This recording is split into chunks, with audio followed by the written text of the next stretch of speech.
against the Independent National Electoral Commission (INEC), All Progressives Congress (APC), and President Bola Tinubu has been adjourned till Friday, June 9. The tribunal had adjourned at the last sitting to enable parties obtain copies of the judgment in a similar matter of the People's Democratic Party (PDP) versus the APC and Tinubu, which the respondents in this matter say have been thoroughly dealt with. The matter was adjourned again today on the ground that the councils have not been able to obtain copies of the Supreme Court's judgment referred to here. Now taking updates on the effects of fuel subsidy removal. The Group Chief Executive Officer of the Nigerian National Petroleum Company Limited, NNPCL, Mele Kyari, is optimistic that the fuel queues across the country will be a thing of the past soon. Kyari, who assured Nigerians that the situation will not last, said supply for the key trouble with the PMS system is supply, noting that there are over 810 million litres of petroleum in depots, tanks and fuel stations across the country. Kyari said following the hike in palm price and the resultant effect on commercial fare, the president is working out some palliative measures to ease the pains on Nigerians. According to him, there is an ongoing process of rehabilitation to ensure one of the refineries is ready for this year. Meanwhile, queues that greeted different petrol stations in Akure following the statement of fuel subsidy removal at the inaugural address of President Bola Tinubu have disappeared. But the disappearance is coming at a cost. Motorists now purchase a litre of petrol for 500 naira. This development and needs attendant to fate continue to generate reactions among Nigerians. Osrc Zaid Aribisala in this report captures how commuters are coping with many trekking to reduce transportation costs. Queues that surfaced at fuel stations across Ondo State a day after the inauguration of Bola Tinubu as president are no longer existing. Easy driving in and out of the fuel stations is coming at a price, 500 naira per litre of petrol. In a day before, if I buy 1,000 naira fuel, which is 5 liters, I didn't buy fuel again. But today now, at 500 naira now, I buy fuel 2.5, which is 5 liters. Because I didn't buy 2,005, they can't pay me. Just 2 liters, 1,000. There are some fuel inside the car before, so it will be tough. Some fuel stations still remain locked, while others looked deserted despite dispensing. Away from the pumps, the reality of the recent hike in petrol price is visible on the streets within Akure metropolis.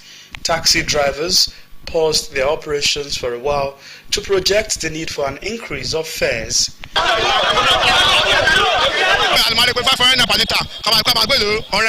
The situation has left some passengers expectedly stranded. The hardship is too much now. I'm stranded now. I'm trying from here to Ileshagaj now. The hardship is too much. Interstate travels are not spared in witnessing price changes. It's not palatable at all. I left Lagos 60 there to Akure and I spent almost 6,000 naira. So which before on a norm, I can't spend up to 5,000. The recent increase in pump price of petrol and the attendant hike in transportation fares are pushing some Nigerians to put on a tough skin to adapt, abandoning their private vehicles, while others resort to trekking a distance to reduce expenses. We are not prepared for this.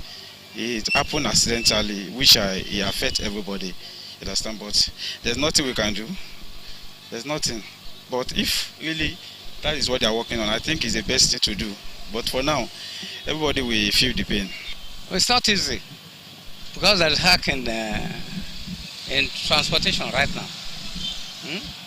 I have my car, but I cannot, to fuel it is not easy. I understand the fact that the president is trying to bring a positive change, but he shouldn't just pronounce the removal of the subsidy, just like when he resumes office. You know, seriously, Nigerians are really going through a lot of challenges. It's not that the salary of people have increased. No. Now like this, you are seeing like this, I have to trek because I don't have money to, you know, to transport myself from where I was to where I'm going to. So it's not easy.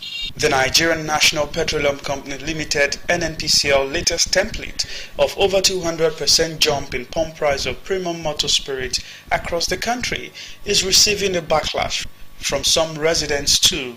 NNPCL has said market competition will lead to the reduction of petrol pump price, with the group managing director Mili Kiari stating that the current inflated prices are just a week or 2 week reactions. Sahid Aribisala, OSRC News. Governor Peter Mba of Enugu State has banned the sit-at-home order in the state while calling on President Bola Tinubu to release the leader of the indigenous people of Biafra IPOB, Nnamdi Kanu. Mba, while briefing journalists on the outcome of his first Security Council meeting with the heads of all the security agencies, noted that the sit-at-home declared in the southeast to press for Kanu's release has impeded economic activities. He said from Monday, June the 6th, 2023, there will be no observance of the sit-at-home in all nooks and crannies of Enugu State, adding that his government will enforce this with all the powers at his disposal. While assuring stakeholders of dialogue, the governor urged Enugu residents to take back their sense of industry, pride of place, and reenact the glorious past. The Nigerian Center for Disease Control and Prevention (NCDC) says Lassa fever has killed no less than 162 persons since the start of year 2023. The number of states said to have recorded death toll to the ravaging disease is put at 28. The NCDC said the mortality toll of Lassa fever in Nigeria was at 154, while it recorded 897 confirmed cases and a total of 4,908 suspected cases. It added that the number of suspected cases increased compared to what was reported for the same period in 2022. Kenyan evangelical preacher Paul Mackenzie Ntegen is due in court in the coming hours after police exhumed the bodies of more than 200 of his followers. More than 600 people are still missing. Authorities accuse him of ordering his court members to starve themselves to death so that they could meet Jesus. Odaya Sawyer reports.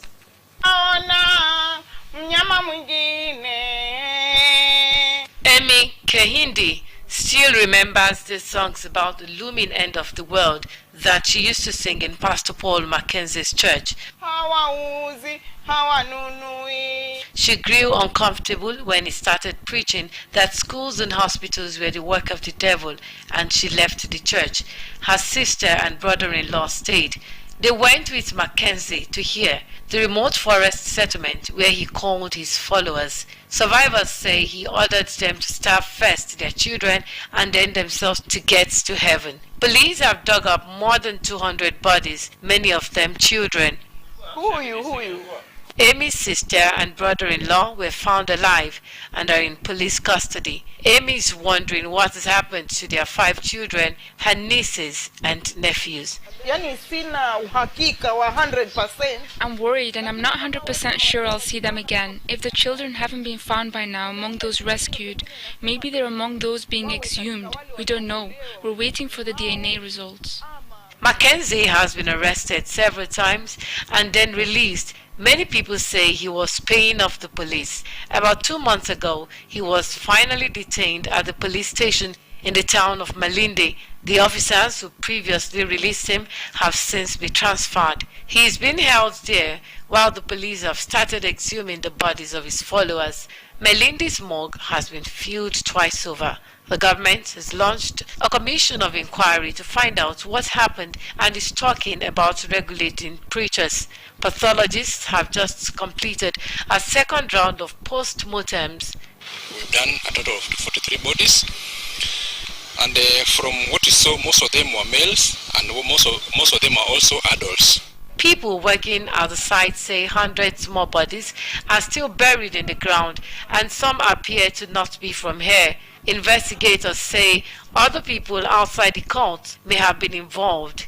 Kenyans are waiting to find out if all the questions will ever be answered and if all those involved would be brought to justice. Odunayo Sawyer, Osrc News. Now to Senegal, where violent confrontations between protesters and police have erupted after a leading opposition figure was sentenced to 3 years in prison. Ousmane Sonko was found guilty of corrupting youth but acquitted of rape charges. His supporters said the trial is an attempt to prevent him from running for office next year.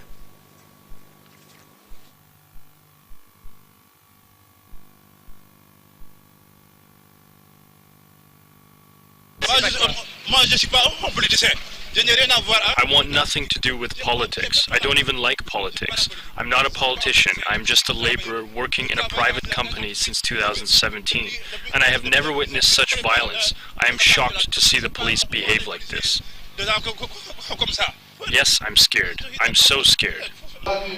We need to revive the values that found our nation, our unity and peace, stability and social harmony.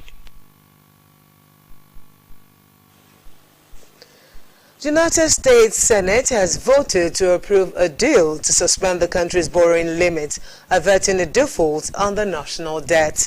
After weeks of negotiations, the bipartisan bill passed by 63 votes to 36.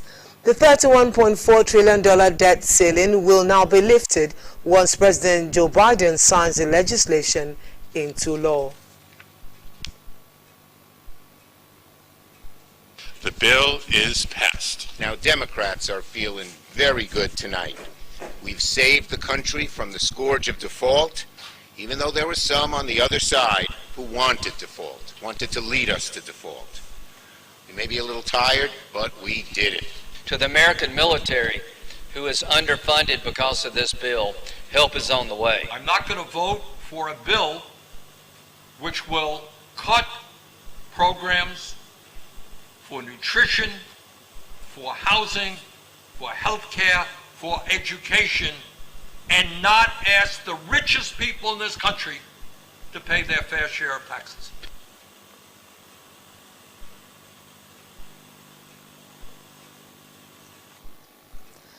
The cost of food continues to rise in Germany despite an overall slowing of inflation. The situation is hitting certain groups the hardest, leaving some people relying on food banks.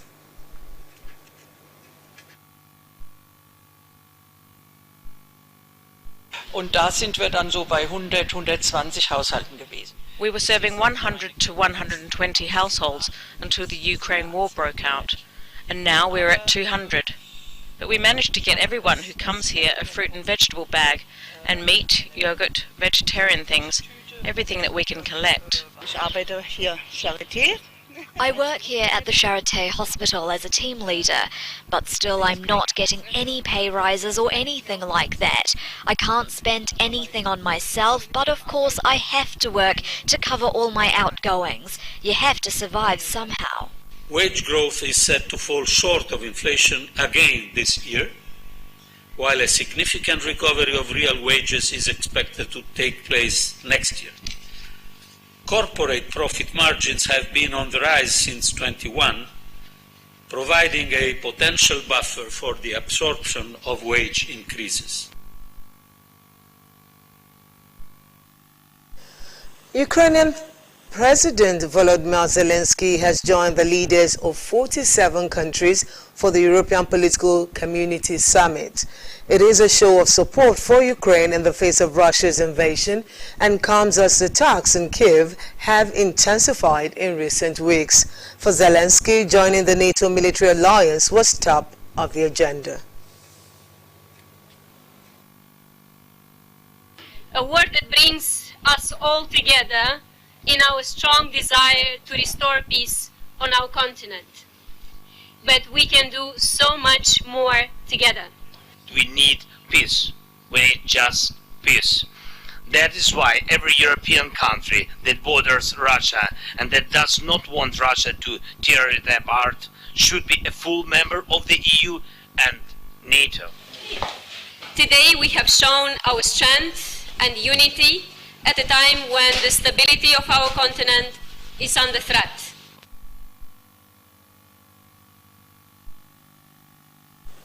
One of London's most iconic architectural landmarks has reopened more than 2 years after it was damaged in the Beirut port explosion.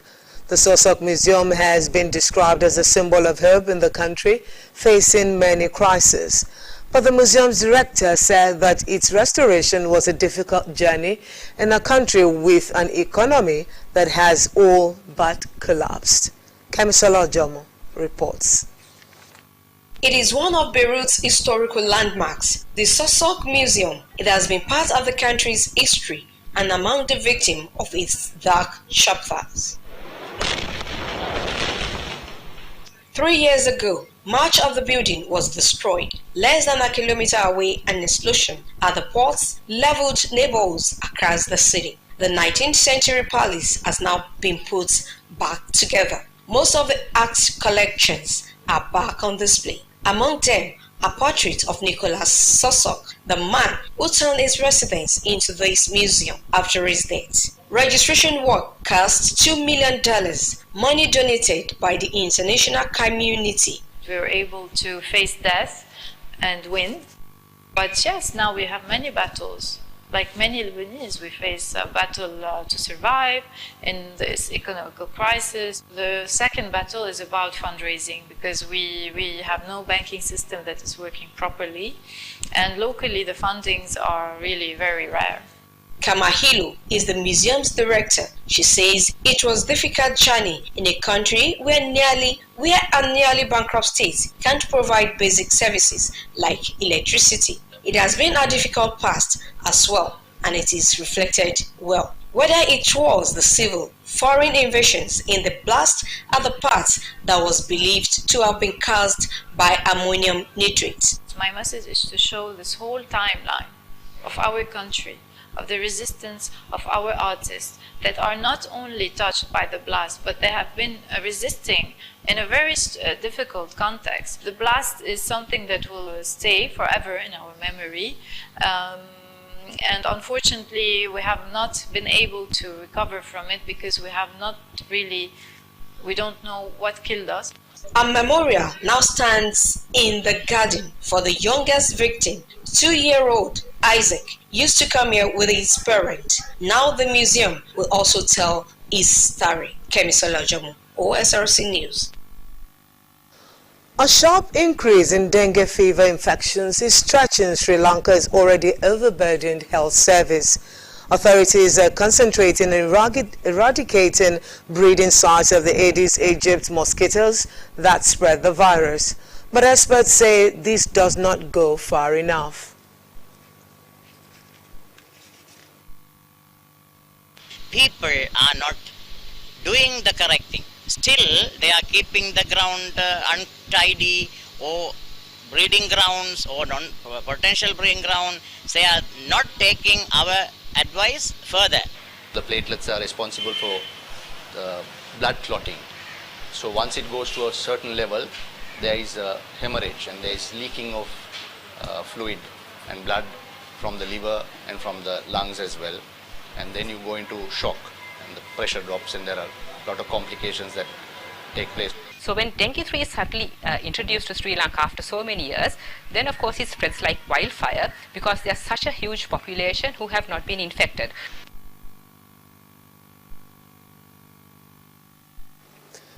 Mexico's President Andrés Manuel López Obrador says he would support an agreement with criminal cartels in order to stop the violence plaguing the country.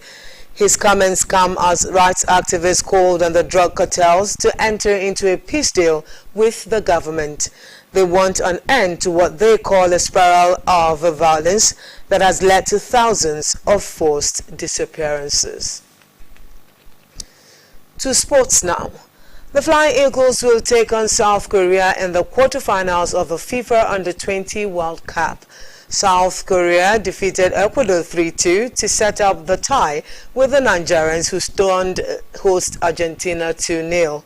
Both sides will square up at the Estadio Único Madrid Sudé in Santiago del Estero on Sunday for a place in the semi-finals of the competition. Sunday's tie will be the third time Nigeria and the Asians will be meeting in the age grade competition. They first clashed in 2005 in the group stage, with South Korea beating a Nigerian side that featured Mikel Obi, Taye Taiwo and the likes. The Flying Eagles surrendered a 1-goal lead to lose the game 2-1. And with that sports story, we'll conclude World at Noon. Thank you for your time. Good afternoon.